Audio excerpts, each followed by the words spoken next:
Assalamualaikum teman-teman semua. Perkenalkan, saya Mahda Cindy Fatika dari Prodi Gizi UIN Wali Songo Semarang.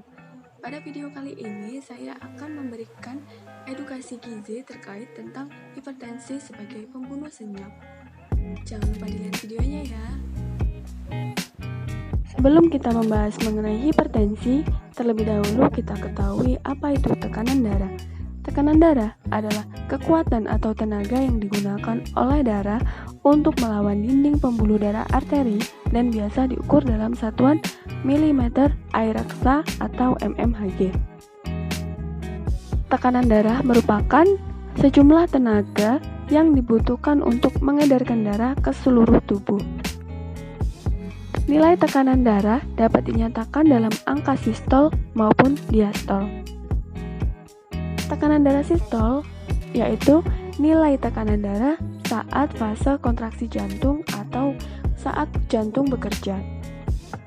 Sedangkan tekanan darah diastol adalah tekanan darah saat fase relaksasi jantung atau ketika jantung sedang beristirahat. Jika tekanan darah seseorang meningkat dengan tajam dan kemudian tetap tinggi, orang tersebut dapat dikatakan mempunyai tekanan darah tinggi atau hipertensi. Nilai tekanan darah seseorang dapat naik dan turun selama 1 hari. Nilai tekanan darah lebih rendah saat tidur dan akan meningkat saat bangun tidur, terengah-engah, bahagia, panik, atau beraktivitas fisik. Tekanan darah biasanya diukur dengan alat tensimeter. Pengukuran tekanan darah dilakukan dalam posisi duduk atau tidur terlentang di atas tempat tidur. Nilai dari tekanan darah terbaca pada alat tensimeter, yaitu nilai tekanan darah sistol per nilai tekanan darah diastol. Misalnya 120 per 80 mmHg. Selanjutnya mengenai hipertensi. Hipertensi dikenal juga sebagai penyakit tekanan darah tinggi. Hipertensi ini merupakan salah satu penyakit yang paling sering muncul di negara berkembang seperti Indonesia. Dikenal sebagai pembunuh diam-diam karena jarang memiliki gejala yang jelas. Kejadian hipertensi biasanya tidak memiliki tanda atau gejala. Namun beberapa orang mengalami gejala sakit kepala, rasa panas di tengkuk, atau kepala berat. Namun gejala tersebut tidak bisa dijadikan patokan ada atau tidaknya hipertensi pada seseorang. Salah satu cara untuk mengetahui adanya hipertensi yaitu dengan melakukan pengecekan tekanan darah secara rutin. Seseorang dapat dikatakan menderita hipertensi dan berisiko mengalami masalah kesehatan apabila setelah dilakukan beberapa kali pengukuran, nilai tekanan darah tetap tinggi. Nilai tekanan darah sistol lebih dari 140 mmHg atau diastol lebih dari 90 mmHg. Kondisi ini menyebabkan gangguan pada pembuluh darah yang mengakibatkan suplai oksigen dan nutrisi yang dibawa oleh darah terhambat sampai ke jaringan tubuh yang membutuhkan. Ada beberapa macam batasan tingginya tekanan darah untuk dapat disebut sebagai hipertensi, sebagaimana tercantum dalam klasifikasi tekanan darah di bawah ini. Tabel ini menjelaskan mengenai klasifikasi tekanan darah untuk usia 18 tahun ke atas. Seseorang dapat dikatakan hipertensi ketika tekanan darah sistol 140 per 90. Hipertensi sendiri dibagi menjadi 2, yaitu hipertensi stage 1 dan hipertensi stage 2. Stage 1, tekanan darah sistol lebih dari 140 dan tekanan darah diastol lebih dari 90 mmHg. Kemudian yang stage 2, ketika tekanan darah sistol lebih dari 160 dan tekanan darah diastol lebih dari 100. Berdasarkan penyebabnya, hipertensi dikelompokkan dalam 2 kategori besar, yaitu hipertensi primer dan hipertensi sekunder.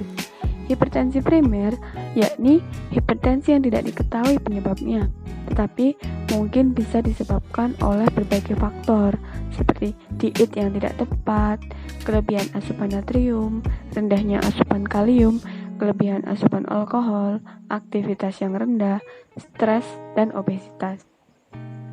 Sedangkan hipertensi sekunder terjadi karena adanya penyakit lain, seperti penyakit bawaan ginjal, jantung, serta gangguan endokrin dan saraf. Faktor resiko hipertensi. Beberapa faktor resiko terjadinya hipertensi antara lain yang pertama, karena usia. Kejadian hipertensi cenderung meningkat seiring bertambahnya usia. Jenis hipertensi yang banyak dijumpai pada kelompok lansia adalah isolated hypertension. Meskipun demikian, hipertensi tidak selalu hadir seiring dengan proses penuaan. Yang kedua, yaitu ras. Setiap orang memiliki kemungkinan yang sama untuk mengalami hipertensi. Ras Afrika Amerika cenderung lebih cepat mengalami hipertensi dan lebih banyak mengalami kematian akibat hipertensi karena mengalami penyakit jantung koroner, stroke, dan kerusakan ginjal. Yang ketiga, jenis kelamin. Laki-laki lebih berisiko mengalami hipertensi dibandingkan dengan perempuan saat berusia sebelum 45 tahun. Sebaliknya, saat usia 65 tahun ke atas, perempuan lebih berisiko mengalami hipertensi dibandingkan dengan laki-laki. Kondisi ini dipengaruhi oleh hormon. Wanita yang memasuki masa menopause lebih berisiko untuk mengalami obesitas yang akan meningkatkan risiko terjadinya hipertensi. Yang keempat, obesitas. Seseorang yang mengalami obesitas atau kegemukan memiliki risiko paling besar untuk mengalami prehipertensi atau hipertensi. Indikator yang biasa digunakan untuk menentukan ada tidaknya obesitas pada seseorang adalah melalui pengukuran IMT dan lingkar perut. Yang kelima yaitu kurang aktivitas fisik. Aktivitas fisik sangat bermanfaat bagi kesehatan tubuh, khususnya organ jantung dan paru-paru. Aktivitas fisik juga menyehatkan pembuluh darah dan mencegah hipertensi. Usaha pencegahan hipertensi akan optimal jika aktif beraktivitas fisik dibarengi dengan menjalankan diet sehat dan berhenti merokok. Keenam, kebiasaan merokok dan konsumsi minuman beralkohol. Merokok merupakan penyebab kematian dan kesakitan yang paling bisa dicegah. Zat kimia yang dihasilkan dari pembakaran tembakau berbahaya bagi sel darah dan organ tubuh lainnya, seperti jantung, pembuluh darah, mata, organ reproduksi, paru-paru, bahkan organ pencernaan. Selain itu, konsumsi minuman beralkohol juga dapat meningkatkan tekanan darah. Penelitian menunjukkan bahwa risiko hipertensi meningkat 2 kali lipat jika mengonsumsi minuman beralkohol lebih dari 3 gelas per hari. Faktor lain, yakni riwayat keluarga menderita turut meningkatkan risiko hipertensi. Stres berkepanjangan juga dapat meningkatkan risiko seseorang untuk mengalami hipertensi. Selanjutnya, bahaya hipertensi. Tekanan darah yang tinggi sangat berbahaya karena dapat memperberat kerja organ jantung. Selain itu, aliran tekanan darah tinggi membahayakan arteri, organ jantung, ginjal, dan mata. Penyakit hipertensi sering disebut sebagai silent killer karena tidak memberikan gejala yang khas, tetapi bisa meningkatkan kejadian stroke, serangan jantung, penyakit ginjal kronik, bahkan kebutaan jika tidak dikontrol dan dikendalikan dengan baik. Apabila tekanan darah selalu tinggi, maka dapat menimbulkan kerusakan beberapa organ tubuh. Tekanan darah yang tinggi dalam jangka waktu yang lama dapat menyebabkan beberapa kejadian sebagai berikut.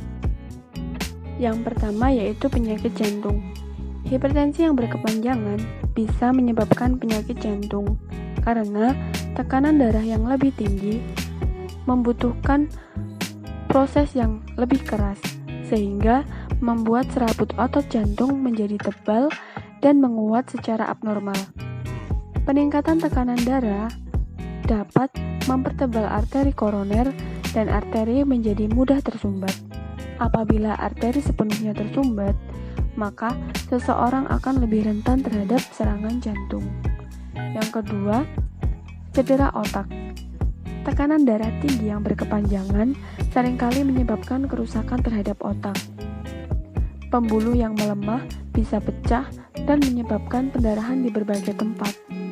Kejadian ini bisa melumpuhkan satu bagian tubuh. Tipe cedera yang lebih umum adalah pembentukan bekuan dalam arteri menuju otak. Proses ini pun menyebabkan kelumpuhan. Selanjutnya yaitu gangguan penglihatan. Hipertensi yang berkepanjangan bisa menciptakan perubahan yang serius pada mata. Pendarahan pada mata yang terjadi bisa mengganggu penglihatan, bahkan bisa membuat seseorang menjadi buta. Kemudian, masalah ginjal. Setiap 1 dari 2 pasien hipertensi pada akhirnya akan mengalami beberapa masalah dengan ginjal, karena pembuluh darah di ginjal menyempit, sehingga mengakibatkan kerusakan pada ginjal. Pengobatan hipertensi. Sebagian besar penderita hipertensi membutuhkan proses pengobatan dalam jangka waktu yang lama. Tata laksana pengobatan hipertensi yang baik dapat membantu proses pencegahan dan penundaan terjadinya masalah kesehatan akibat hipertensi. Hal pertama yang dilakukan adalah memodifikasi gaya hidup menjadi gaya hidup sehat, seperti menurunkan berat badan.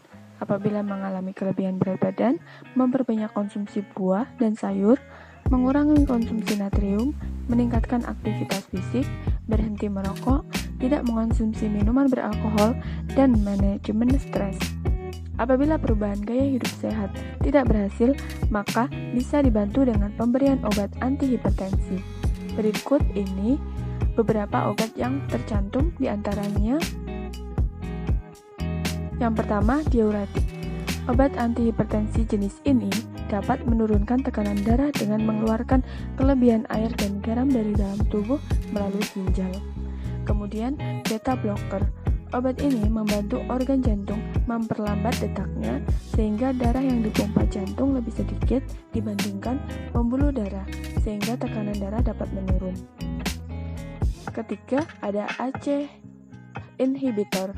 Obat ini dapat mencegah tubuh membentuk hormon angiotensin 2 yang menyebabkan penyempitan pembuluh darah, sehingga tekanan darah akan segera turun.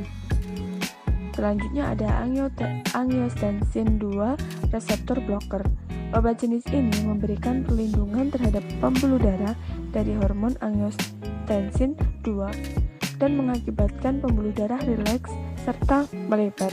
Akhirnya tekanan darah bisa turun. Selanjutnya ada calcium channel blocker.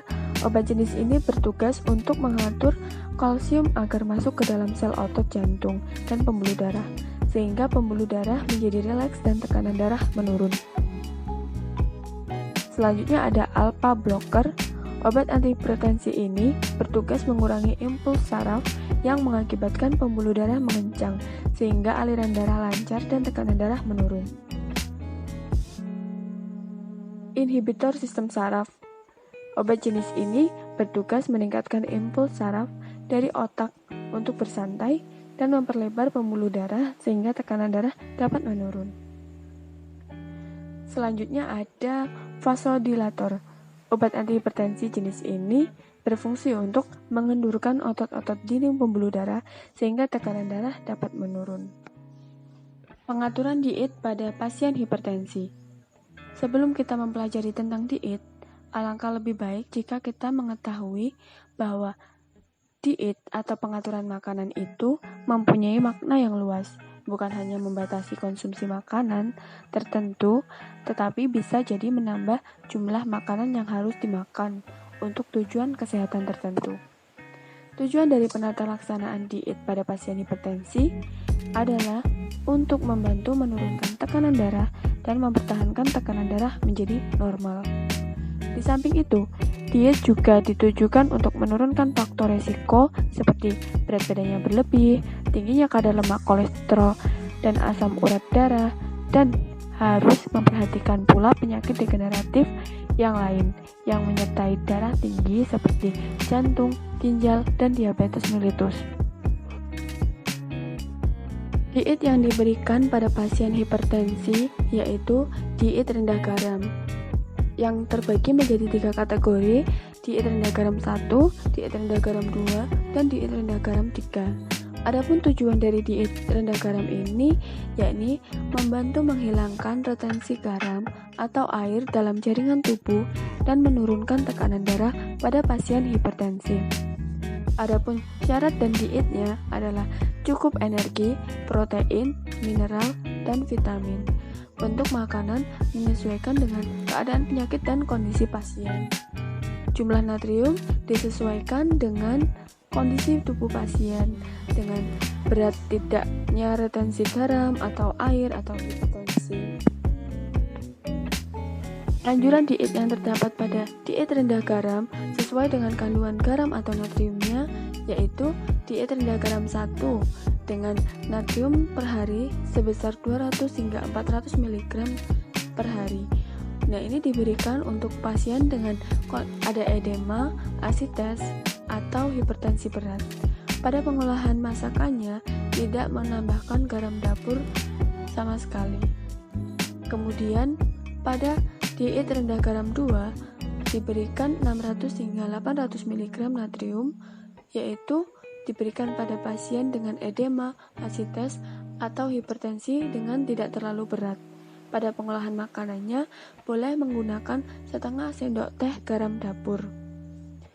Kemudian untuk diet rendah garam 3, 1000 mg hingga 1200 mg per hari diberikan untuk pasien dengan edema, asites, atau hipertensi ringan.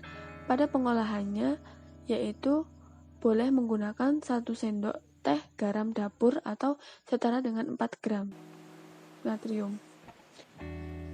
Makanan-makanan yang harus dihindari oleh penderita hipertensi yaitu makanan yang diolah dengan menggunakan garam natrium, makanan kalengan, makanan yang diawetkan, dan makanan yang berkadar lemak jenuh tinggi. Sekian pemaparan yang dapat saya sampaikan. Semoga bermanfaat. Wassalamualaikum warahmatullahi wabarakatuh.